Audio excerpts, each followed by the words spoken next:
Yes, sir. One thing I feel is very interesting what you said, and I agree some part of it.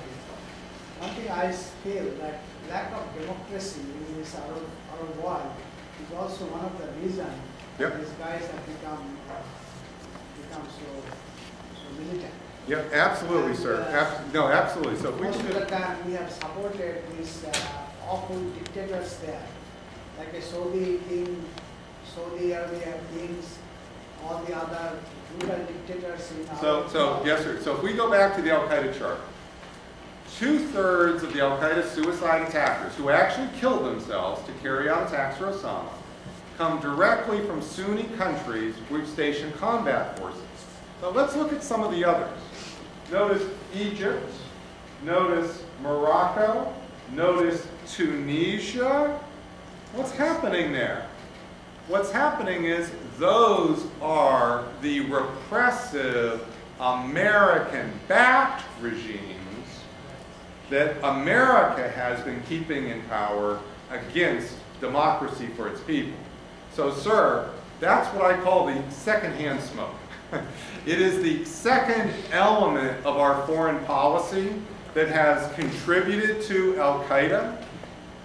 What's very interesting, sir, is that until the last 2 months, if I said to you, America is controlling the government of Egypt, you'd laugh. Most Americans would laugh. They won't laugh today.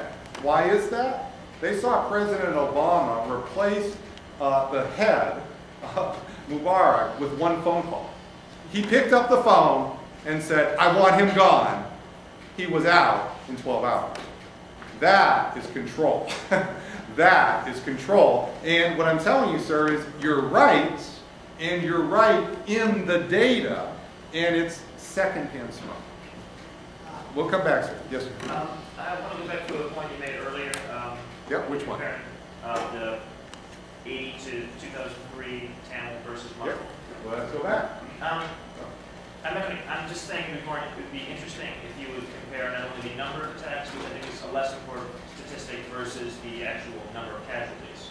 Oh, absolutely. And the two categories. No problem. Easily done. All you got to do, yes. All it would, first of all, you don't even have to buy the books to do it. You can go to our website. So if you just go back to our website. Okay?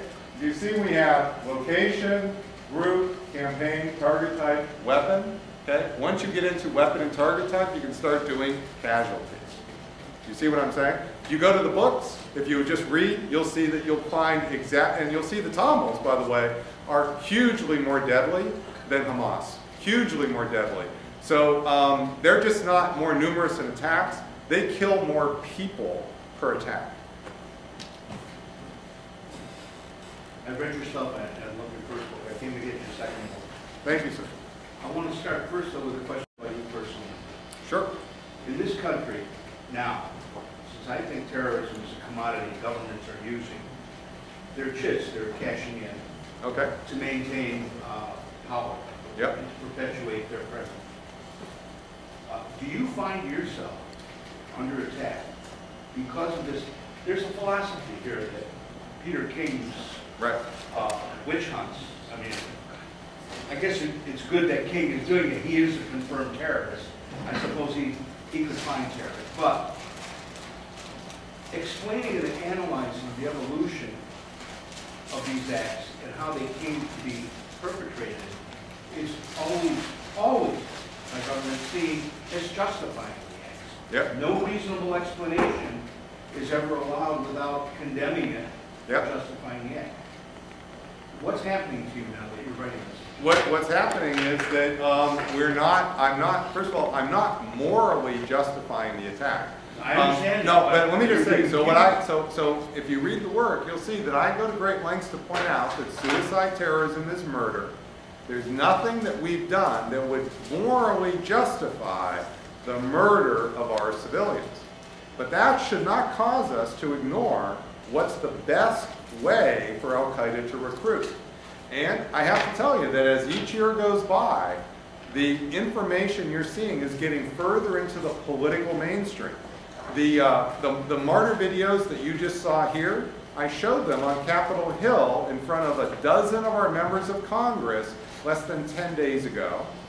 I showed this whole talk on our Capitol Hill conference on October 12th with 300 people.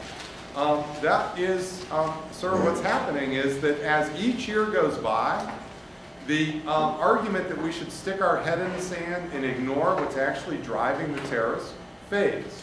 I don't say that there's no hesitancy. Yes, there's hesitancy, but it's getting lesser precisely because people are figuring out something's not working.